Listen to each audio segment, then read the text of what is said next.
Just like the baptismal. We could baptize you in there, Summer.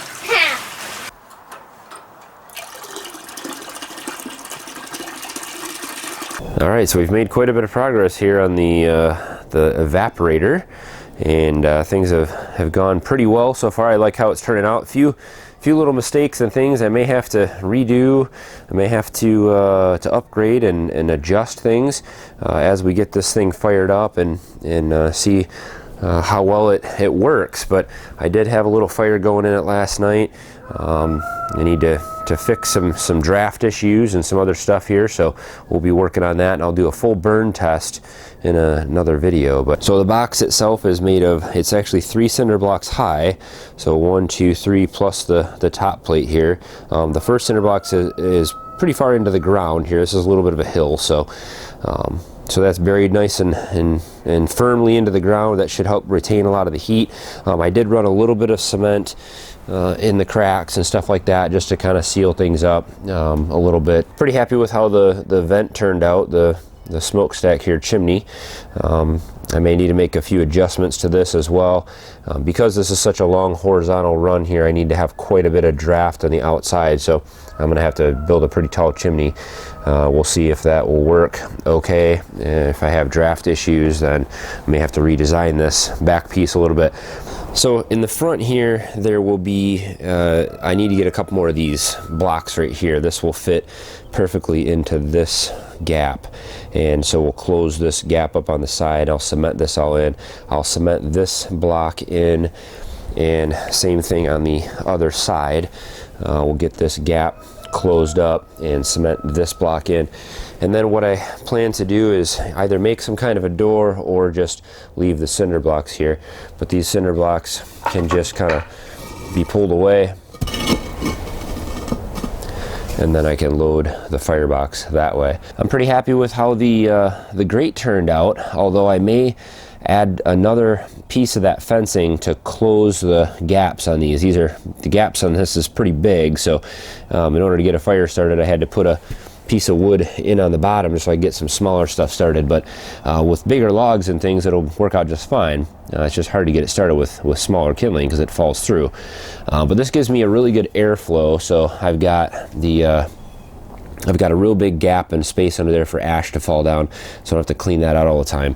And I have these ports down here where there's 4, basically the two holes in each cinder block, where air will flow through and come up underneath in the firebox there for us, so we get a nice draft, a nice complete burn, and I can control the airflow by closing these off. I'll get a piece of cement board or something like that to sit in front, and I'll be able to just slide back and forth here and close the vents off as much as I need to.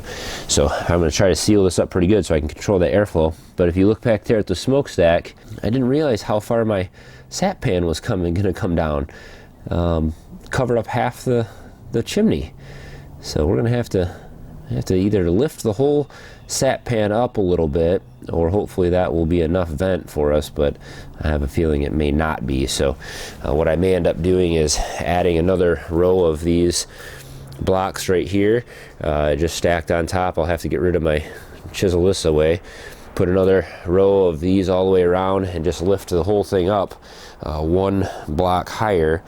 That'll give me a little more space in the firebox and help resolve the issue of me not thinking when I designed the vent here. So it was kind of a change in design at the end, and I didn't really think about that too much. So originally it was going to kind of come out the top back here and go in through the blocks that way. But anyway, we'll see how well it works, and if we have draft issues again, we'll redesign. We'll add and make it a little higher. The pan holds water. Need to clean it out. Just ran a little test burn on it last night. Had to have water in it. You don't want to run these pans empty. It'll scorch it. So I also fixed the valve here and just added this so it comes out past the cinder block wall, so I can put a bucket under here, pan, collect the finished sap. So a lot of people have asked, will I use this to heat the greenhouse in the winter time? Well, not exactly. Throughout the wintertime, I may take the sap pan off, and I have a little wood stove that actually would sit right in here, and that just creates an extra kind of safety barrier if there's any fire problems. And that wood stove will sit right in there, and I think I can still attach it to the same vent and everything. And so that wood stove will be nice and recessed in the ground.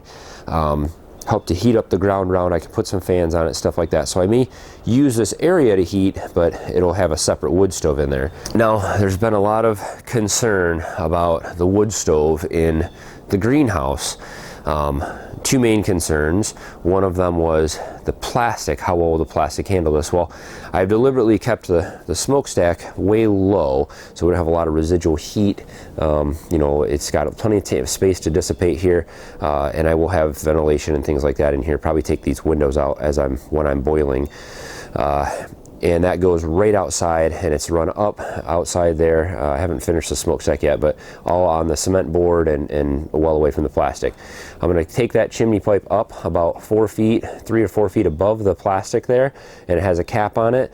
So the wind here comes this way, blows across most always, right across this way. So most of the smoke and stuff will be, you know, ejected away from the greenhouse.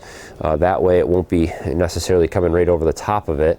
When it's not windy, of course, it's not an issue. So I don't see any issues with that. I do have to be careful. I don't want to burn a bunch of cardboard and things like that are going to send up, you know, flaming pieces of paper that could potentially land on the plastic. That would be, you know, I don't want to do that. So I do have to be careful, and we'll see. I don't feel like I'll have any issues with that, especially with the total length of the smokestack being so long all the way up. Anything that gets there should be pretty completely burned. I shouldn't have a lot of hots or sparks coming out there. So I'll try not to create any monster infernos in here that will, you know, just be out of control. You know, this is all part of me trying to figure out the best ways to do this. I need to be able to heat this greenhouse one way or another, so I need to have a wood stove or some type of fire in here, so I need to figure this out. The other issue was people were concerned about the kind of the blowback. So when you open the doors here, you get a lot of heat rolling out the front, and that heat's going to kind of be concentrated right above this area on this plastic as well. Will that damage the plastic? Well, this is 10 feet, so this is quite a bit of space. It's 10 feet between the bottom ground level here and the plastic itself.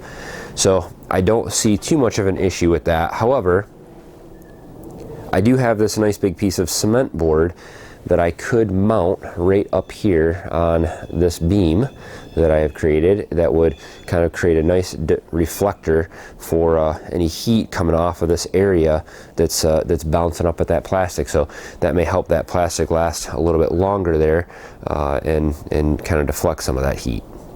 Still have a long way to go with this project, but I'm gonna hopefully work on this today, and then we'll do a full burn test, and we'll see if we burn the greenhouse down. Hopefully not. So we'll take you guys along for that. Check out the next video to see how well this thing actually works, and we'll see what adjustments we need to make. This is version 1.0, and we'll go from there. So I'd love to hear from you guys, and I really appreciate all the genuine concern people have. Like, people don't want to see me fail, and I always appreciate that. So hopefully this project will turn out well, and no major catastrophes will come of it. And if it does, it'll be another chance for us to learn and make this even better. So we will continue to test things out here and see how well this works, and hopefully I can share my experience of how we're doing this in a greenhouse, in a plastic hoop house, how we're going to be heating this and dealing with fire in here, so that others can learn as well, and learn alongside me, see what is safe and what is not. We're going to find out. So will it burn down, or will it work? Will we be successful here? That's the question. Stay tuned. Find out on the next video. Thanks for watching, guys. Have a good one.